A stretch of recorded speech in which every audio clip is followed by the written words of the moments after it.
Assalamualaikum warahmatullahi wabarakatuh. Mungkin kita sudah sangat sering mendengar perihal ayat Al-Quran yang mengatakan bahwa sesungguhnya salat itu mencegah perbuatan keji dan munkar.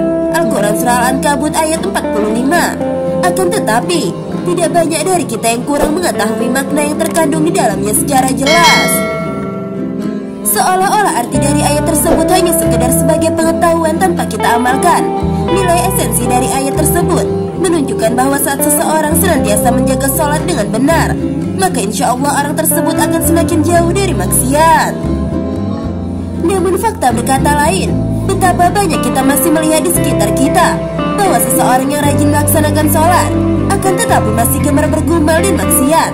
Hal inilah yang kemudian memunculkan sebuah pertanyaan, kok ada orang yang sudah rajin sholat tapi masih sering maksiat?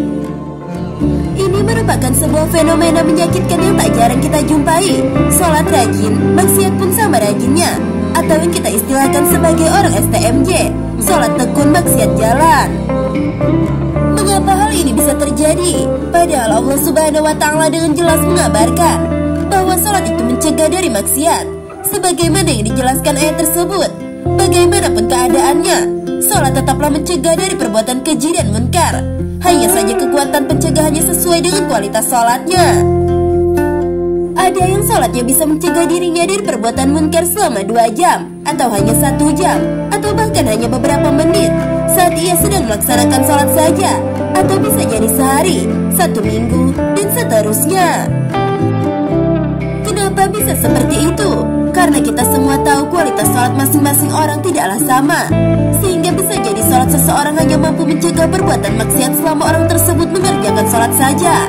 Setelah selesai sholat, ia tenggelam dalam maksiat hingga waktu sholat berikutnya. Akan tetapi hal tersebut masih jauh lebih baik, karena setidaknya ada jeda sejenak dari maksiat yang dilakukan, daripada yang tidak mengerjakan sholat dan terus bermaksiat. Mari kita sama-sama memperbaiki kualitas diri dari sholat kita, sehingga kebenaran yang disampaikan ayat tersebut mampu kita amalkan dengan baik. Lalu bagaimana supaya bisa meningkatkan kualitas sholat? Ada cara mudah yang bisa kita coba kerjakan. Menghadirkan niat ikhlas saat hendak mengerjakan sholat. Lalu yang kedua adalah tinggalkan sejenak urusan dunia saat hendak menghadap kepada Sang Pencipta. Lalu yang ketiga adalah usahakan sekhusyuk mungkin dalam sholat. Lalu yang terakhir adalah menghadiri majelis taklim.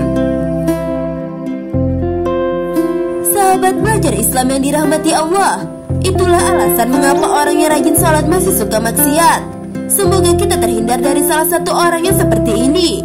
Wallahu a'lam bishawab. Wassalamualaikum warahmatullahi wabarakatuh.